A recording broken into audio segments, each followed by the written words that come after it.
fancy, tricky. I had to go underground and then through a maze. It was crazy. I didn't, my gosh, I was a little, I would love a lot of it. Oh, thank you. Wait, is this on? Testing. Yes. Hi. Wow, you guys are troopers, because getting over here is even when you have special secret access, is a very difficult process. So I'm really impressed that all of you somehow managed to get in this room. Sorry about the last couple days. I was battling a cold, but I'm totally well, so you can shake my hand and stuff. It's fine. It's just that it knocked me out pretty bad, and I was like, I'm either gonna miss the whole show or I'm gonna try to make it, and I power slept through it. So I'm here. I'm so surprised to see everybody in this room. This is very overwhelming. My name is Sean Schemmel. I'm best known as the voice of Goku on Dragon Ball, Dragon Ball Z, Dragon Ball Super, Dragon Ball everything. I'll be appearing in the upcoming Dragon Ball Super movie. I'm very excited about that. I also voiced King Kai on the show, and for those of you, if somebody came to me, they didn't know I was Dr. Crowler in GX too, so I've done a bunch of other voices too. For Ninja Turtles, the previous incarnation, and Yu-Gi-Oh! And a bunch of other shows. I only say that because sometimes people don't realize that. What is this? Hello. You're also a nail too. I'm gonna be honest, we're not sure what that is. Sorry. I always like to leave secret little demonic messages when someone's recording, so I was like, yeah, no. I love doing that. Anyway, I just gave you a brief resume, just in case some of you who are not familiar with me. People tend to focus on Goku, and that's fine. I love it. But I've done a lot of other things over the last 20 years. This coming March will be my 20th anniversary on the show, and I can't believe I'm still alive. And I can't believe how big it's grown. Dragon Ball is like, I was joking to myself the other night, Dragon Ball is like, has its own set of Dragon Balls. You know what I mean? Like it keeps resurrecting itself, you know? It's got its own, it just keeps going. Or maybe Akira Toriyama has his own set of Dragon Balls, or maybe his balls are actually Dragon Balls. I don't know. And I mean that as a compliment to Akira Toriyama sensei. I totally mean that jokingly, respectfully, because I definitely don't want this video and get out and Toei calls like, what's this about Toriyama's balls? It's just a joke and a compliment. So no, he's amazing, and I am so excited that he's come out to do the Dragon Ball Super movie. How many have seen the trailer? I'm assuming everyone's seen the trailer. I got goosebumps recording it and watching it. So it blew my mind. I'm guessing I've talked to the animation team a little bit, well, the head of Hayashida, and from what I understand, that animation style and quality is gonna continue through the whole movie, and apparently it's going to be even more and just packed with just everything I think Dragon Ball fans love. So I'm really excited about that. I just try to do a brief introduction here. Then we're gonna take some questions, and I see you every time when I forget your name because I'm terrible with names. It's all right. I'm not that memorable. I'm Danielle. Danielle, which I may refer to her as Donahue for those of you who get that joke, because she's going to be in the audience doing this. Well, sort of, actually. Yeah. It's not wireless. Oh, that's true. It's got to be wireless if you're Donahue and you need gray hair. But. Yeah. What we've been doing is we've been having people kind of line up in the center and doing questions that way. Yeah, that's not my style. Here's why. What happens is everybody gets in the line, we don't get through the line, and then the people in line are blocking everyone else's view. So I prefer to rove if possible. And if you can't get the mic out there, that's fine because it's not wireless. I will probably be able to hear you. Okay. So just from third row and back, just talk loud. Just talk louder, and we can't get mics out there. I just don't like the line. It screws everything up. And then all the 10 other people in line don't get a chance at a question. So it always ends up being just a cluster. All right, so yeah, that's me. Let's talk about you and questions you might have. So let's do some. There's a young woman over here. Yes? She's close enough to be on the mic. Yes. What's your favorite line to say as Goku? Well, that's a question that changes as time goes on, because I do, sometimes it's an outtake I do. I just realized that, well, one was an outtake where I said I forgot my tractor in Dragon Ball Super, but I did like I purposefully overdid that line when Goku finds out Vegeta's training without him and he does the Kool-Aid. Vegeta's doing what? And he just punches through. I was like, it's gotta be like just over the top. That's one of my favorite lines. And I will not let you destroy my world from Battle of Gods. Yeah. That was that video. I didn't know. I forgot they were rolling video when they shot that. I mean, I was not putting anything on for the camera. That's just me in the moment acting like a total crazy person. But it turned out well, and I was surprised. I was like, oh my god, that's actually pretty cool. So yeah, it varies from time to time. But those are ones in recent memory. Recently I just threw in the Head Chala song on that when Goku's jumping on the Nimbus Cloud. I threw that in there real quick because I thought it'd be funny. That was real fun to do. So that's one of my favorites. Let's get somebody else. Yes, right here in the front. Then we're going to move to the back. Don't worry, we will get people in the back even though we don't have a long enough cable. And so aside from Goku, I just got to say I love your hair. I just really want to compliment your hair. I just want to talk about how incredible your hair is. Yes. Oh, go ahead. What was your question? So you said you voiced a lot of other characters. Yeah. Other than Goku, who stands out to you as most memorable or most entertaining to do? Well, for me, a couple of the more obscure ones, I really enjoyed playing on Sakamaru in Ninja Nonsense. If you guys have seen that obscure anime. I enjoyed playing Dr. Crowler in Yu-Gi-Oh! GX, Lucario and Mystery of Mew, Tetsugu and Giant Robo. There's some, more obscure roles that, weren't necessarily mainstream that I really enjoyed. And I love playing King Kai on Dragon Ball quite a bit. That's my favorite scene in Battle of Gods is the whole scene when Goku and King Kai have to meet Beerus the first time. Because, as an actor, I'm thinking, okay, I gotta play this. So it sounds like two different people who are having a conversation, and then that the audience, hopefully will believe it's two different people, and then do the comedy and the straight, elements appropriately. So that's a lot of fun. Those are some that come to mind. Let's get some people in the back. Let me go way in the back. Yeah, the guy with the hat, he just raised his hand. Yeah, you, yes. What's your most favorite episode that you did? There's not a favorite episode. I gotta say, any episode I do, I can always nitpick something and say, I could have done that better, or I could have done that. Even with other cast members, but I'm sure they nitpick my work as well. I mean, we all constructively criticize each other mentally or verbally, mostly mentally. We respect. I think the cast is fantastic, but my favorite two things so far, other than doing Dragon Ball Super, are Battle of Gods and Resurrection F. I'd watch those over and over. I had to watch them every time we did a premiere. I'd sit in the audience and watch because I had to, which was fine with me because I enjoyed it. And I can't find any problem with any of that. In particular, Frieza's performance, because Chris Ayres is amazing. I hope he'll be returning for the movie. We all know he's in poor health and he needs a heart and lung transplant. So hopefully he will pull through. But I think he's doing well. So I hope you all wish him a nice big spirit bomb for Chris Ayres there. So what was the question? I always forget. What?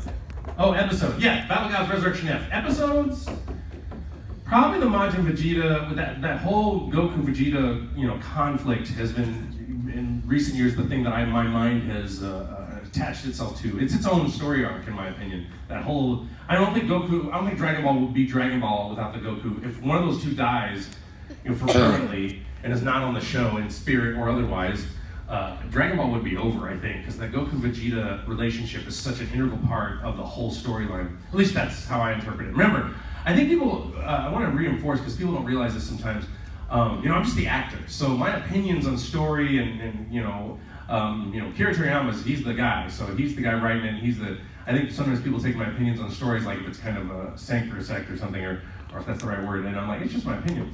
I'm a little wired here because I had to sign like crazy for 2 hours, and I haven't had any sleep, and I was sick for 2 days, so if I'm talking a mile a minute, hopefully you can follow. Let's do another question in the back. When we go to the back, we'll move towards the front, all the way in the back. Little man with his hand, not with I put my pants on one leg at a time. Yes, you put it down. Once they're on, the Michael records. Sorry, it's a cowbell sketch, remember? Now a question, Bruce Dickinson. Yes, you're pointing, yes, now you're rotating your hand. Yes, you have glasses, you're touching your glasses. Yes, you. Yes, go, yes, you keep, yes. You, yes, you, yes. You got it. Tell the gentleman here, the security guard with the very smooth head, he's my new best friend.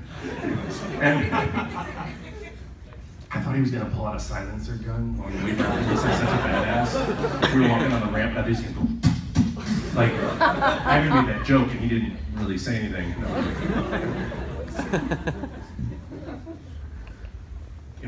Maybe you could run down there, Daniela. Sorry, we don't have the magic mic. Magic mic! I'm not going to show you my abs, because I have one ab. I need to work out. I don't have Goku abs. Magic mic. I don't even understand that. I didn't see that movie. I just saw the ads, so I was like, what the? I think it's about abs, apparently.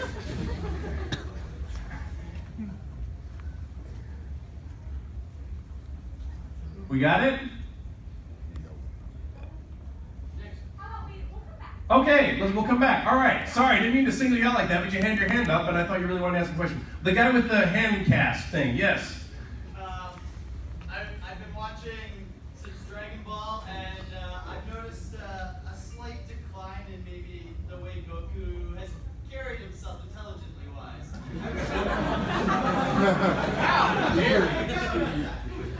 Well, a lot of that's in the writing.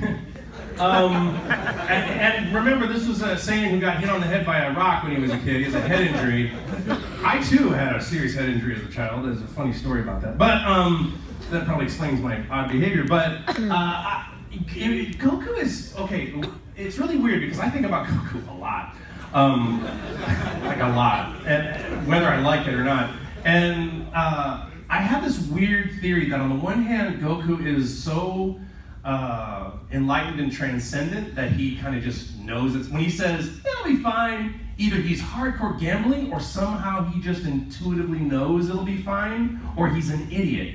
And, but then he always is kind of right, And so I'm wondering if he's just so, he's got a card he never plays, because he really showed that skill during the Cell Saga when he really kept that Gohan card hidden. That was very smart. I mean, really, because I was playing the character, I'm like, yeah, he's kind of clueless, he just likes to fight. And then he plays this very smart chess game against Cell, keeping Gohan hidden. So I wonder if there's a hidden martial arts intelligence or something that's transcending that perhaps we'll see at the end, or we'll never see, or it'll be a mystery. You know what I mean?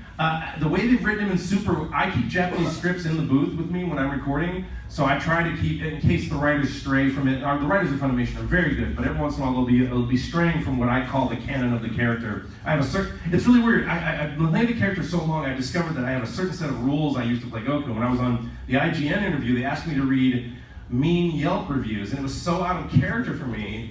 I was very uncomfortable. Actually, I love those people. I'm a huge fan of IGN, and it's not their fault. But after the interview, I remember thinking, God, that was really uncomfortable. I had to violate like 10 Goku rules just to do that. It was really strange for me. So I wonder if he is equally clueless or just very, very enlightened. I'm not sure. I love the way he's portrayed in Super, and that's all straight from the Japanese script. So pretty much verbatim, well, not verbatim, but verbatim through its adaptation, yes. But the meanings are verbatim. So I like it. I mean, I like him struggling with modern technology. I think it's funny. And I love it when he writes come on. You don't have to look at the script when you see the animation. He's got his grocery list and he has to draw a picture of a pig. And he's written the word pig, like real crappily, and cow to get meat, for home. Goku, I don't believe, attended school. So there's that. I think he's very smart in his own way, but I don't think he's exactly educated. That's my guess. It's a character that's simple, that is a mystery that I keep trying to crack. Because Kira Toriyama's going on record as saying that Goku likes to fighting the strongest no matter what. Not that he's truly an altruistic hero in the traditional sense, and that if his friends get saved as a result of that, that's interesting to him. I don't know why he feels that way or why he decided to create a character like that, but it's certainly something that has kept fans interested for 20, 30, 40 years here now, a long time. Got Frank Zappa here in the front row.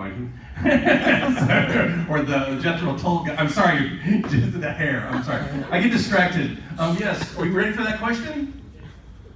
Yeah. Oh, different guy. Okay, yes, different guy. Yes. His question. Excellent. Jiren. I don't know. That would be a casting, thank you, choice. Jiren's not, no, that's not Matt Mercer, that's Hit. Yeah, Matt Mercer's Hit, right? I don't keep track of casting per se on a lot of the characters because I'm not always involved in the show in that level. I'm always I go and record and I leave. So I don't know yet who's been cast as Jiren. Even in the game, that's been recorded, right? Yeah, okay, so I don't know who that is. That would be a Chris Sabat question. You could probably tweet him that and he might answer. All right, let's get somebody over here, yeah, with the hat. And I'll get the person behind, yes. What about after him, we'll get you, yeah. Can you tell the story when you passed out at the booth? Well, What you remember, I remember enjoying it because I was working on Dragon Ball GT, and a Kamehameha Super Saiyan 4, and I was doing the lower, gravelier voice, and that requires more air because your pitch is lower, so the aperture between your vocal cords is wider, so you're throwing more air. And I was also, again, having a stressful, long recording week of many hours, and I just didn't calculate the amount of air I needed, and I expelled too quickly.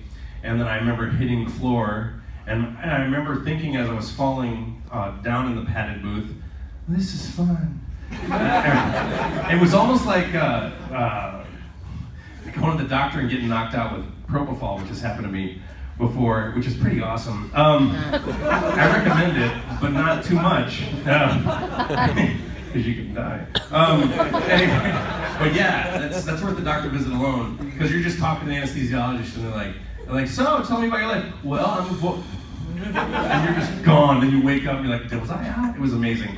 So yeah, that was pretty much what it's like. And then I was on the floor, and I remember the headphones were on, and I remember the director going, Sean, you okay there, Sean? I'm like, yeah, just give me a second. I'm just gonna stay here for a while. And I just laid there for a little bit, just really enjoying the moment because I had been working really hard and I kind of wanted a break. And so that's what I did.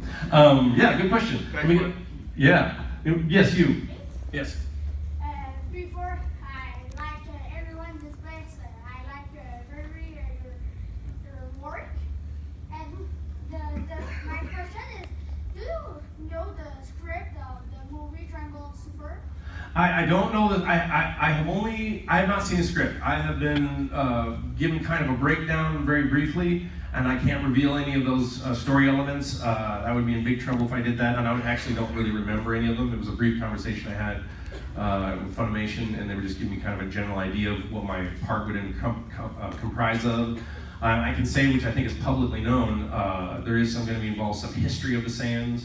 I think we're going to have some female Saiyan warriors, I believe. I don't want to mark my word on that because I've not seen any animation yet, other than the trailer. We recorded the trailer like the Friday before we aired it. Like, I was in the booth and they go, we got to record the trailer for San Diego Comic-Con. I'm like, okay, let's do it. And we did that, and then we're gonna, I don't know when we're recording. They haven't given me a schedule. I'm guessing sometime around October. We have to have time to promote the movie. Our release date's in January sometime.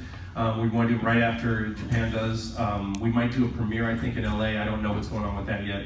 But that's becoming up information from Funimation. But we're very excited about bringing the movie to theaters, and hopefully for a longer run. Because I knew a lot of fans were like, I went like 5 times just every Saturday. So I think a January release is perfect because it's right after the Christmas holidays, and everybody's like, there's nothing to do. I got all my toys. Go watch a Dragon Ball movie. Then go back and play with the toys. And go back and watch the Dragon Ball movie. That's so that's that would be fine with me. Yes, this guy right here. Yes. I actually have like 2 questions. Did you work on Budokai 3 or you didn't? A what? The Dragon Ball Z Budokai 3 video game? I sure did. Yeah. You did, right? Mm-hmm. So was Bulma supposed to be a playable character in that game? Or I have no idea. That's a game development question. I don't know. Yeah. Was she in the same recording room as the Bulma voice actress when she was doing her voice acting? No, I was not. No, we recorded the game. We usually record those separate. I think during one of the Budokais, Chris and I were in the booth together when we were having to do the Gogeta stuff, which we don't do it that way anymore, but that's the way we originally did it. And then the other thing I want to ask is, like, did you do GT or you didn't? Did I record that voice acting for GT? Yes. So, in your personal opinion, like, which one would be a stronger form for Goku, Super Saiyan 4 or the Super Saiyan God that he's doing? Well, God kind of, covers a lot of power there, being as gods tend to be omnipotent. So I'm going to go with God mode. Although they haven't delineated, what the extent of his power is in God mode. That it's like stronger, faster, better. And then in Resurrection F, he gets shot by Sorbet. Like while he's God mode, and like, well, wait, how does that work? So that was a little confusing for me, but maybe he has to be aware of where something's coming from to block it with his energy or something. I don't know, you would try to make rational sense of it. Let me get this guy in front right here, yes. Hi,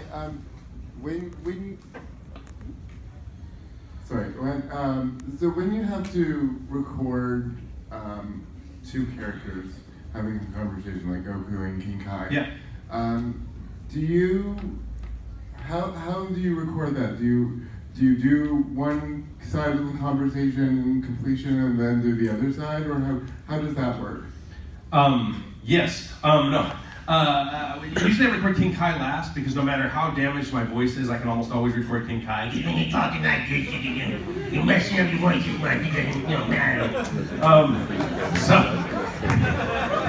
I love doing that voice. It's just funny. It's one of those voices that's funny every time you hear it. So I'll do Goku, clean, screaming, then King Kai, usually in that order.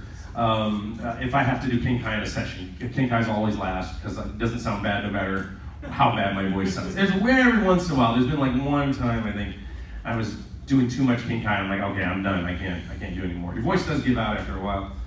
Let's get a guy in front, then we'll get some more in the back. This guy is dabbing a little bit. He's dabbing. I've talked to other voice actors, and sometimes when they're recording in the booth, they have moments where they can't keep it together, and they're just like emotionally, or no, like laughing hysterically, or more like fun moments. Like we're like trying to deliver a line, and for some reason, both actors are like. I was just wondering if you had any stories like that, and if you guys do still work in the booth together ever. Well, we don't. Most dubs do not work in the booth together. Most prelay shows, at least in my experience, do. Prelay meaning we're laying down voices from a script with no animation, then it goes and gets animated, and then they send it back with action sequences and pickups, and then we do ADR and dub to it. So I can tell you, for those of you who've seen Kappa Mikey, you ever seen Kappa Mikey? Okay, so Kappa Mikey was an anime parody style thing that was done by Animation Collective, and it was on Nickelodeon. And for that cast, we had all 4 actors in the booth at the same time. So it was me and Kelly Fernandez and Michael Sintra Nicholas and Carrie Kiernan and Gary Littman all in the booth together. Now that was a riot. I mean, I think there was one time I think I was holding a can in my mouth like this. I don't know, it was a joke or something, and then Gary decided to tickle me, and then the can flew out of my mouth, and water almost sprayed over the mic, and I mean, it's just a constant. That doesn't sound that funny, but it was funny to see, because I almost destroyed a $1,000 mic. I didn't. And when you have actors all in the booth together, yeah, it's sometimes you got to have a director that can really corral everyone, because they want actors to feed off that energy and make it exciting, keep it going. You don't want a totally stoic record, unless you're doing a real serious drama. And then, you want to keep that energy going, but you don't want to get out of control because you can't get anything done. So there are moments when, Chris, I remember early days, Chris would prank me. Chris is a big prankster. So a lot of times he would do things like add extra beeps without telling me. So you get boop, boop, beep, record, and then he goes boop, boop, beep, and I go, and he beep, and I'm like, wait! And then he added another beep, or he'll leave in an outtake from Vegeta. Like sometimes cast members will record before you. So I'll like to hear the other actors if they've been recorded. I don't always record first, but a lot of times I record last.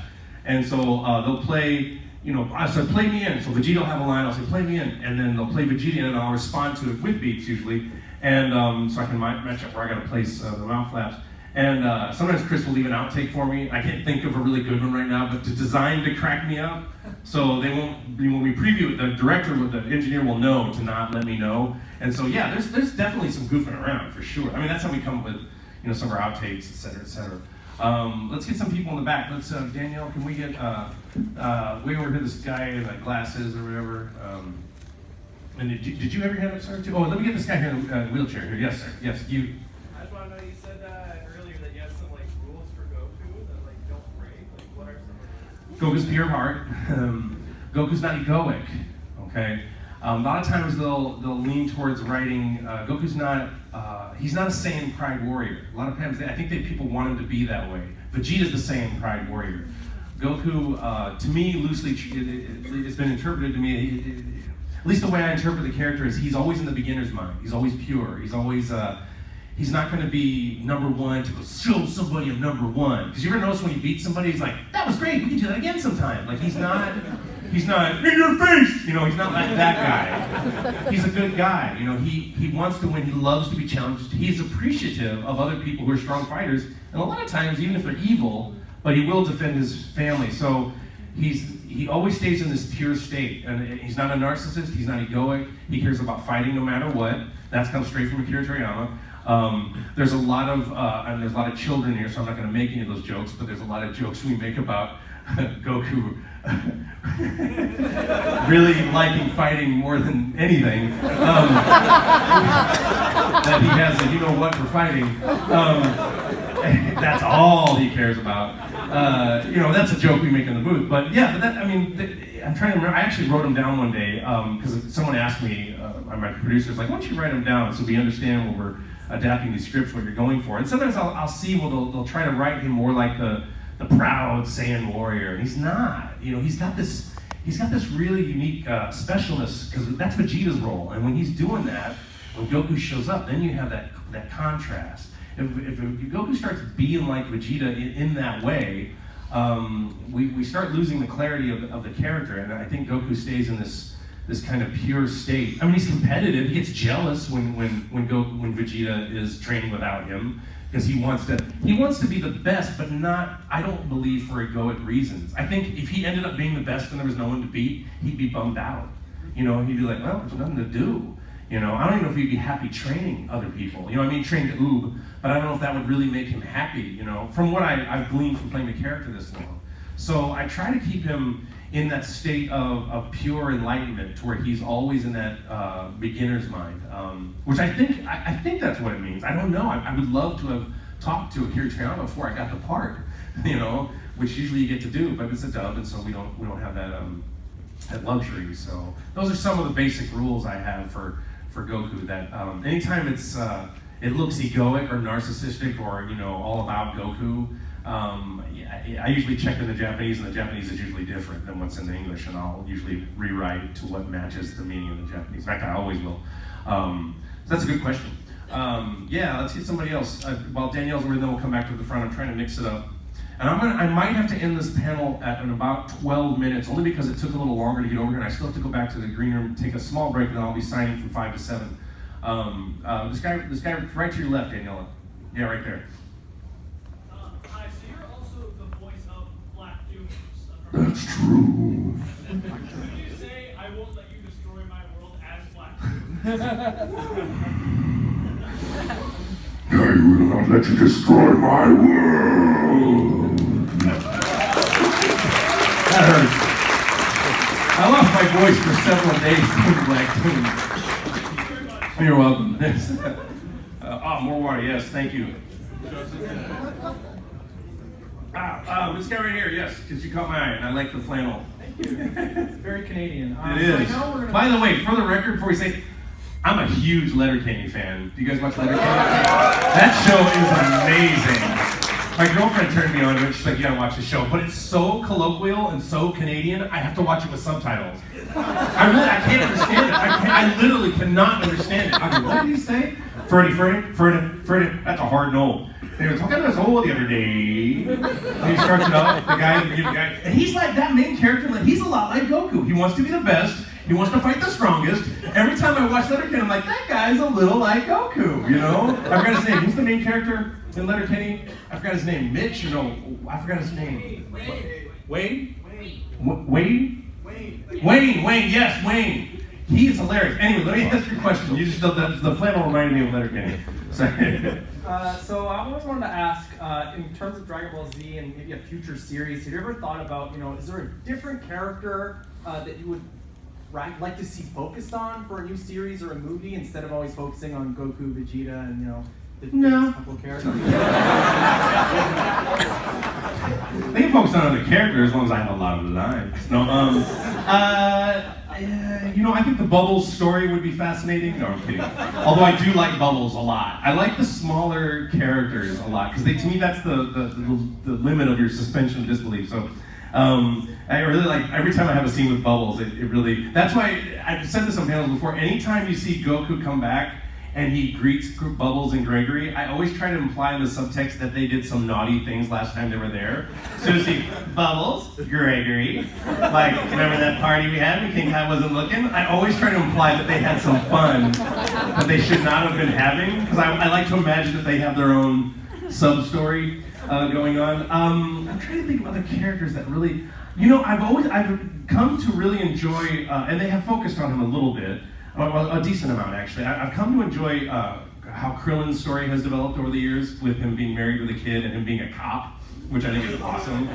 I like that. And Master Roshi's pretty mysterious. I mean, he could use some maybe his youth, Master Roshi's youth, and, you know, might be interesting. I always want to know what it would be like if Goku was very old and then people sought him out to train, you know? He lives on a mountain somewhere or something, I don't know. He outlives Chi-Chi by 100 years because he trains all the time and she dies of a heart attack because of stress or something. You know, so he's an old man and he's just, you know, living on the mountain. He's happy, you know, and then these pilgrimage people, they come find him to get him to train. He doesn't want to train him. That'd be a great storyline, you know, stuff like that. Those are intriguing to me. Who knows what they're gonna do though.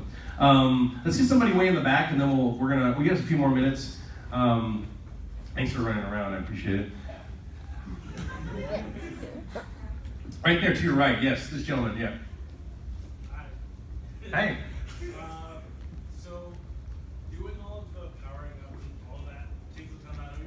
How fun was it to do like the one filler episode that anyone ever cares about, the driving episode of Pickle?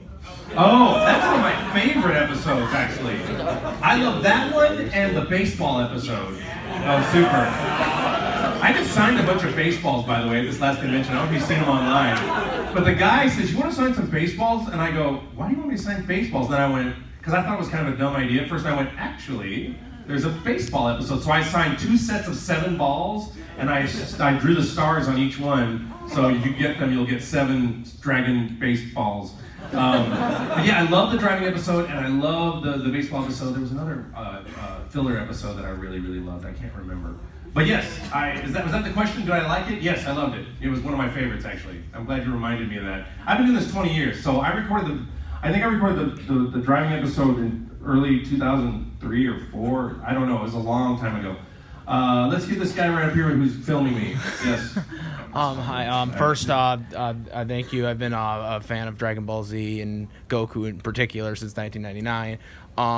My question is like really like the how the character has like Goku in particular from Z to Kai to Super to GT, like all like the stuff, you know, how he's evolved, like different, like compared to like different dialogues and like all that, you know, different stuff. Goku, how the character of Goku has evolved from since you like, you know, have had like since you've been Goku. Well, it's you know, I've been Goku since '99 before they recorded in Canada, and we had to take over for the Canadian cast, and it was a difficult shoes to fill because, you know, Funimation was trying to, you know, dubs were not, Japanese anime was not mainstream at the time, and they were doing what I called following the Pokemon formula, which is make it as American as possible. Eat your hamburger, Apollo. What's that? Eat your hamburgers, Apollo. I don't understand the joke, but thank you. But yeah, and I can understand why they do that. They weren't sure if it was going to sell. It wasn't necessarily a you know, mega hit like it is now. And then for Kai, we totally went totally purist. I don't think, you know, my vocally and my acting has definitely gotten better. At least I think it has, because I listened to some early Z stuff, and there's a lot of things I wish I'd done differently. But I was a new actor. Dragon Ball Z was my first audition. And so I've got a lot of time to evolve with the character. I feel like Goku as a character, he's evolving, but he always stays in this beginner state where everyone else evolves around him, but he's just getting better and better. And if you pay attention to his naivete in Dragon Ball, when he didn't even know the difference between a man and a woman when he met Bulma, I don't know if he's taking a cue from our president, but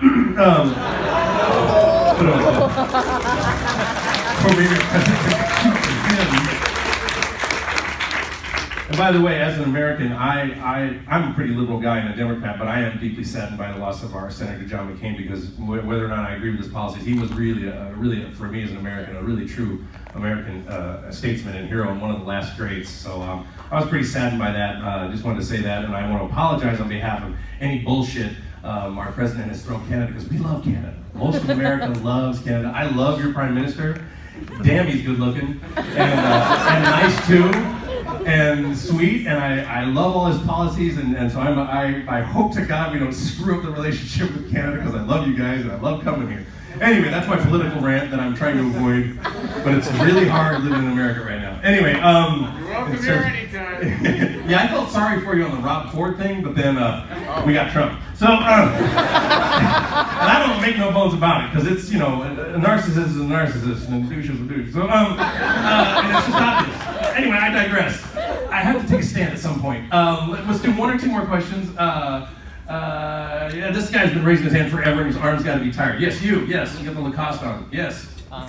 Wait, what was You've been raising your hand for like an hour and you forgot your question? Have you ever done things for drive-thrus? Oh, okay. So, one time a long time ago, I don't know if I should repeat it because it sounds kind of like a Just really do bad- it. No. When someone does that, when you just do it, trust me, you're asking me to throw caution to the wind, it almost always fails. I remember driving through before I was a voice actor, I used to like to do that. I don't do it as a voice actor anymore, although I should. But I don't really. I feel like because it's such a mean trick. But I drove through Taco Bell ordering food as Lieutenant Worf once. I was trying to do my Worf impression. I would like a burrito and a large prune juice. Or something like that. Gotta get the prune juice joke, huh? Star Trek fans? Prune juice? A warrior's drink. For those of you Next Generation fans. Anyway, so I would do that. It's not the best Worf impression I can do right now. But I have this idea for a show where we might do that. We'd be prank. I haven't figured it out, but I've get other voice actors and we do that. But I'm still thinking about that. I don't want to let the cat out of the bag yet. So yeah, I don't necessarily do that. I will occasionally do a funny voice or a different voice if I don't want to be recognized, or if I want to sound more imposing, or if I want to fool someone, or sometimes I will do an impression of the person talking to me in their accent, but I'll do it right out of the gate so they just think we sound the same, so they don't know. You know, so if I'm talking to someone, I don't want to do it. It's so, you know what sucks right now? It's like I do so many different accents. If I were to do my Indian accent, for example, right now, if I were to do whatever accents I can do, people, yeah, but then people get like, that's racist. And I'm like, you know, so if I call in a guy and he's like, Rick McDonald's, how can I help you? You know, whatever. And then I do it back. I'm not trying to be obnoxious. I'm just trying to play a game. It's really, for me, it's fun. And so we live in a day and age where like, you can't do an accent unless you're that race. I'm like, I love the fact that I see all kinds of races doing all kinds of accents. My fellow voice actors are doing them. And that's one of the things I love about being a voice actor is I get to be anything practically. Although I don't play women very well. If you've ever heard these two books I did, called Shit My Dad Says and I Suck at Girls, which was an audiobook I did. I have to voice several women in the books. And I always think I sound like this. I think I sound like this. And it's terrible. I'm terrible at women. I'm terrible at doing voices of women. So, let's do one or two more questions. You're like, just do it. Speaking of women, we haven't taken a question really from hardly any women here today. Let's do a question from this woman right here. Have you ever tried to do the other characters' voices, like do impressions of them? Oh yeah, a lot of times I will read myself in if Chris isn't available, ask Chris. And at the end of Resurrection F, that's me doing an impression of Chris when he goes, my Bulma, at the end. That was when Goku's like, yeah, remember Vegeta, you were all upset, you were all like, my Bulma. That was awesome. That was me. And I asked Chris, can I just do my bad Vegeta impression? He's like, yeah, go ahead. And everybody loves my Chris Sabat impression on panels. He's like, yeah, that's great, yeah. He can barely do an impression of me because my voice is too high. In fact, when we do Vegeta, when I do Gogeta and I voice first, he's like, can you not be so peaky and valley? Me going, talking like this up and down, because he goes, I can't get that high. I can't. It's really funny to ask Chris to do anything in a falsetto or anything really high. He'll do it, and it's awesome and hilarious. All right, we gotta do one more question. We're gonna wrap it up. Let's get Spider-Man here, because your Spider-Man shirt caught my eye. With the video that you and the other cast members from Resurrection did where you dubbed over scenes from other movies. Yes. The King Kai one made me laugh. Today, we show those in slime bags. Go. Would you ever think of doing that again? Or I was gonna record a Tenacious D song as King Kai and Goku, the one that I can't repeat here. And I have done, well, there's kids in the audience, but, and I wanted to, I have rapped I Like Big Butts as King Kai. I like big butts and I cannot lie. You other guys can't deny. When a Satan walks in with an itty bitty waist and a round thing in your face, no, and a tail in your face. I was like, you get stung. King Kai's in trouble. I was going to do that.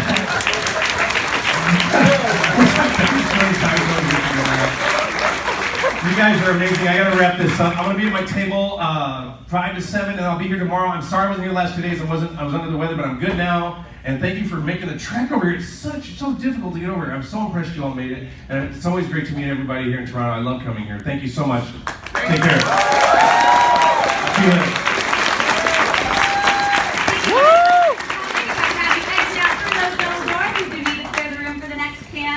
scheduling out.